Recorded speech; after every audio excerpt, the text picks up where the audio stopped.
नमस्कार,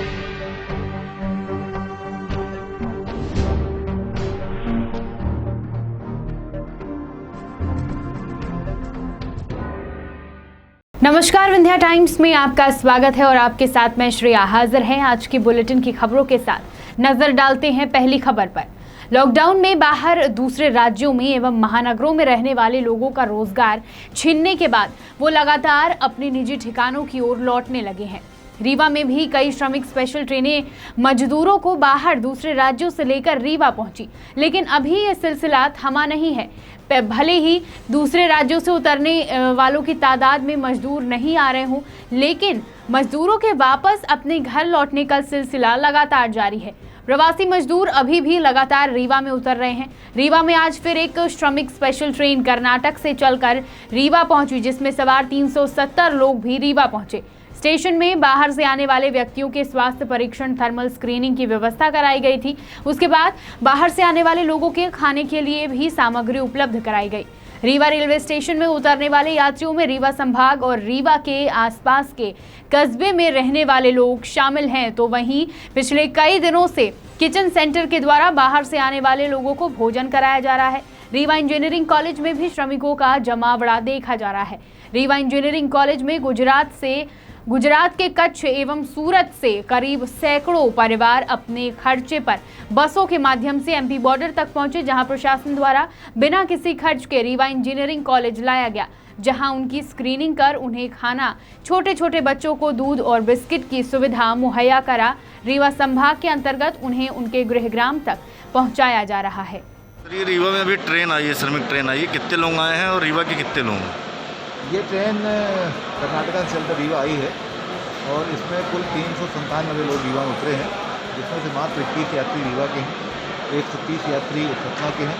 इसके अलावा पन्ना, छतरपुर, सीधी, सिंगरौली, शहडोल और अनूपपुर के यात्री हैं। कुल लगभग 400 यात्री इस ट्रेन से उतरे हैं। अभी और कितनी ट्रेन आनी है सर रीवा? अभी हमारे पास 5 ट्रेनों का शेड्यूल और आ गया है, जो 26 तारीख के पहले आएंगी और उसके बाद मुझे संभावना है कि मुझे लगता है कि 31 तारीख तक की प्रक्रिया चलनी चाहिए।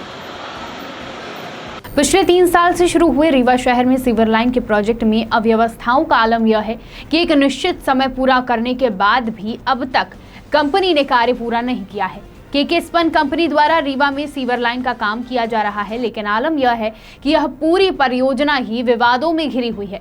सबसे बड़ा विवाद कार्य की गुणवत्ता को लेकर है। लॉकडाउन के दौरान जब शासन ने निर्देशित किया कि कार्य फिर से शुरू करना है, तो केके स्पन ने तमाम शहर के बीचों बीच सीवर लाइन पाइप डालना फिर से शुरू कर दिया।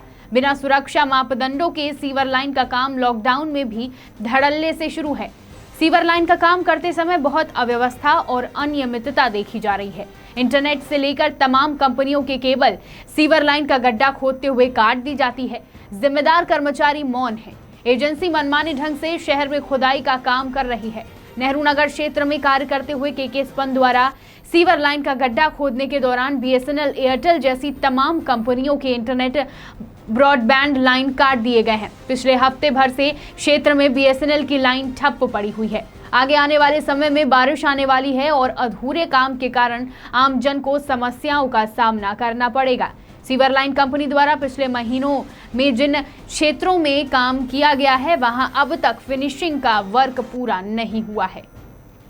आप सभी को पता होगा कि मुस्लिम समुदाय का पवित्र महीना रमजान चल रहा है। साथ ही मुस्लिम समुदाय के लोगों में ईद की तैयारियां भी तेज हो गई हैं। लेकिन वर्तमान में जो स्थिति है, कोरोना वायरस के चलते देश में लॉकडाउन है और कोरोना वायरस का खतरा भी बरकरार है, जिसे देखते हुए ईद कैसे मनाना है, इस विषय में कोतवाली थाना प्रभारी ओमकार तिवारी ने धर्मगुरु के साथ बैठक की। बैठक में सभी विषयों पर चर्चा की गई कि ईद के मौके पर कैसे नमाज अदा की जाए। पुलिस प्रशासन ने वायरस से बचाव के लिए ऐसे पैम्पलेट्स भी वितरित किए। तो वहीं व्यापारियों की माने तो लॉकडाउन होने की वजह से व्यापार पूरी तरीके से ठप हो चुका है। ईद को लेकर मुस्लिम समुदाय के लोगों में उत्साह तो है, लेकिन खरीदी कम हो रही है। व्यापारियों का कहना है कि जितना व्यवसाय पिछले ईद में हो जाता था, उसकी अपेक्षा बाजार में भारी मंदी देखी जा रही है। ये हमारे मुस्लिम धर्मावलंबियों का पवित्र महीना रमजान चल रहा है और ईद आने वाली है। तो वर्तमान का जो परिवेश है, कोरोना को देखते हुए अपन को ईद कैसे मनाना है, ईद की नमाज कैसे अदा करना है, इस संबंध में मीटिंग आयोजित की गई है और साथ ही जो हमारे वरिष्ठ अधिकारी माजी साहब, डीआईजी साहब, एसपी साहब द्वारा एक पम्पलेट तैयार किया गया है। उसमें कोरोना से बचाव के लिए जो तौर तरीके बताए गए हैं वो समझाना और साथ में पम्पलेट का वितरण भी करेंगे। लॉकडाउन की वजह से सब दुकानदारियां ख़त्म हैं और सब चीज़ क्या है, ईद की वजह से कुछ नहीं, माल आ ही नहीं रहा बाहर से। ईद की तो कोई तैयारी भी नहीं है, ना नमाज़ें हो रही हैं मस्जिदों में, सब अपने अपने घर में नमाज़ पढ़ रहे हैं, कोई त्योहार बना नहीं रहा उस तरह। और बाज़ार में ना कुछ भीड़ है, कोरोना की बीमारी के कारण सब अपने अपने घर में ही ज़्यादातर लोग रह रहे हैं। और हर साल क्या असर देखा जाता था? अब इस साल क्या है कि देखिए, लोगों के पास पैसा बचा नहीं है, सब लॉकडाउन में लोगों के पास पैसा खर्च भी हो चुके हैं, सब अपने अपने घर में ही रह रहे हैं, रोजे से रह रहे हैं, घर में नमाज पढ़ेंगे, अपना बात खत्म। आपके व्यापार पे मंदी का असर पड़ा है? बहुत ज़्यादा, न बाहर से कुछ आ भी रहा, जो है वही बिक रहा है और ग्राहक तो है भी नहीं कुछ। कोरोना काल में देश और दुनिया के लिए बेहद परेशानी का सबब रहा, लेकिन बेखौफ अपराधियों के हौसले अभी भी पहले सरीखे ही हैं।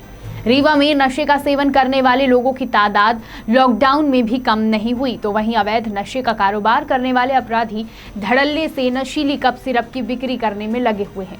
लॉकडाउन में भी नशीली कप सिरप और शराब की अवैध बिक्री की शिकायतें आती रही हैं, तो वहीं आज 1,20,000 की नशीली कप सिरप पकड़ाई। शहर के अमैया थाना के प्रभारी शिवा अग्रवाल ने कार्यवाही करते हुए नशीली कप सिरप की 6 पेटी बरामद की। शिवा अग्रवाल ने नशीली कप सिरप की कीमत 1,20,000 तक बताई है। थाना प्रभारी ने बताया कि मुखबिर द्वारा यह सूचना प्राप्त हुई कि थाना के पीछे कब्रिस्तान में, अमैया के पीछे कब्रिस्तान में नशीली कप सिरप का अवैध व्यापार चल रहा था, जिस पर कार्यवाही की गई तो बात सत्य निकली और अवैध व्यापार में संलिप्त व्यापारियों से 1,20,000 की नशीली कप सिरप बरामद की गई है, जिनमें से एक अपराधी को गिरफ्तार कर लिया गया है, तो वहीं दूसरा आरोपी फरार हो गया है। मुखबिर से सूचना मिली थी, ये जो आपका अमैया के पीछे कब्रिस्तान है, वहाँ पर एक वाइट कलर की कार खड़ी हुई है और उसमें कुछ लोग कोरेक्स कप सिरप का यहाँ जो है आदान प्रदान कर रहे हैं। तो जाके मौके पर तस्दीक की गई तो एक लड़का गिरफ्तार किया हमने, जिसका नाम है अरुणेश तिवारी। लगभग 6 पेटी कोरेक्स कप सिरप हमको मिला है उसके पास से, और एक आरोपी मौके से फरार हो गया था, जिसका नाम शुभम श्रीवास्तव है। शुभम श्रीवास्तव ही यहाँ पर माल जहाँ से भी लेके आया था वो, और इसको रीवा में ही डंप करना था कहीं। जैसे ही शुभम श्रीवास्तव मिलेगा तो सारी स्थिति क्लियर हो जाएगी। देश में व्यवस्थाओं को दुरुस्त कराने के लिए एवं कोरोना वायरस से लड़ाई लड़ने के लिए लॉकडाउन कराया गया, लेकिन इस लॉकडाउन में सरकार शायद अपनी व्यवस्था को दुरुस्त नहीं करा पाई, जिसका परिणाम दिखाई देने लगा है। बता दें, अब मजदूरों के सब्र का बांध टूटता जा रहा है। रीवा में भी एक ऐसी तस्वीर दिखी जिसमें प्रवासी मजदूरों ने सड़क में हंगामा किया और साथ ही अपने घर वापसी के लिए चक्का जाम भी किया। बता दें कि करीब 60 से 70 मजदूरों ने सिविल लाइन थाना के सामने चक्का जाम कर दिया। उनकी मांग थी कि उन्हें जल्द से जल्द उनके घर भेजा जाए। यह मजदूर उत्तर प्रदेश से रीवा छत्तीसगढ़ जाने के लिए पहुंचे थे, जिन्हें प्रशासन द्वारा रोक दिया गया था। वहीं इनके जाने की व्यवस्था न होने के कारण आक्रोशित श्रमिकों ने सिविल लाइन थाने के सामने चक्का जाम कर दिया। वहीं मौके पर पुलिस प्रशासन ने सड़क से हटकर श्रमिकों को गायत्री मंदिर रोड के किनारे बैठा दिया और जल्द से जल्द वापस भेजने का आश्वासन दिया है, लेकिन छोटी छोटी बातों से श्रमिकों की परेशानी कम नहीं हो रही है। जैसा कि आप लोग देख रहे हैं कि तमाम प्रदेश के तमाम शहरों से, दूसरे प्रदेशों से, खासतौर से महाराष्ट्र और गुजरात से बहुत सारे प्रवासी बसों के माध्यम से रीवा इंजीनियरिंग कॉलेज पहुंच रहे हैं। इसी क्रम में शहडोल और अनूपपुर के निवासी कुछ प्रवासी मजदूर लगभग 60-70 की संख्या में कल रात्रि में इंजीनियरिंग कॉलेज पहुंचे थे। उनके लिए बस शहडोल आरटीओ से मांगी गई थी। शहडोल और अनूपपुर दोनों जिले एक ही आरटीओ के प्रभार में हैं। उनके द्वारा बसें भेजी भी गई थी, लेकिन रास्ते में जाम लग जाने के कारण बसों के आने में विलम्ब हुआ और उसके कारण मजदूर नाराज़ होकर के इंजीनियरिंग कॉलेज से मातंड स्कूल के सामने आ गए थे और उनको समझाइश दी गई। आरटीओ शहडोल से संपर्क किया गया तो उन्होंने बताया कि बसें रवाना की गई हैं। बसों से संपर्क किया गया तो बसें गलती से रेलवे स्टेशन पहुंच गई थी। बसों को बुला करके और मजदूरों को रवाना कर दिया गया। शासन गरीबों के लिए हर वो अभियान चला रहा है जिससे ग्रामीणों को शासन की योजनाओं का लाभ दिलाया जा सके। भले ही मोदी जी का सपना हो कि गांव की हर रोड पक्की हो, सरकार ने प्रधानमंत्री सड़क योजना आरंभ की, पर पंचायतों के सचिव व ठेकेदार की मिली भगत से योजना भ्रष्टाचार की भेंट चढ़ गई। लंबे समय से ग्राम पंचायत साखी में सरपंच व सचिव मिलकर ग्रामीणों को मिलने वाली योजनाओं पर भ्रष्टाचार कर रहे हैं। कई ऐसे बिल भी हैं जो बिना किसी काम के हैं और पैसे निकाल लिए गए। शासन के पैसों से कराए जाने वाले कार्य ठेकेदार मिलकर लगातार घटिया काम कराकर लाखों रुपए निकाल लिए रहे हैं। वहीं रेत गिट्टी के कई बिल जो चेतन कुशवाहा नामक ठेकेदार के लगाए गए हैं, वो भी सारा मटेरियल चोरी का बिना रॉयल्टी के रेत व मुरुम से कार्य को कराया गया है, जिसमें इंजीनियरिंग व जनपद के कई लोग शामिल हो सकते हैं।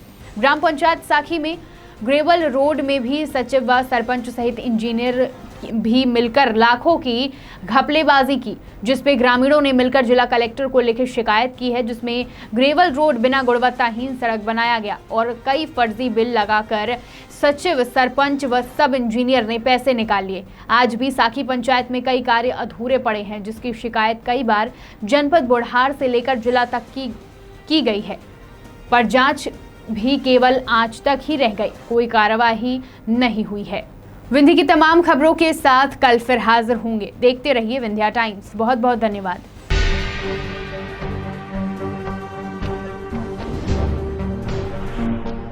VT Bulletin sponsored by Uttam Singh Academy, Rewa.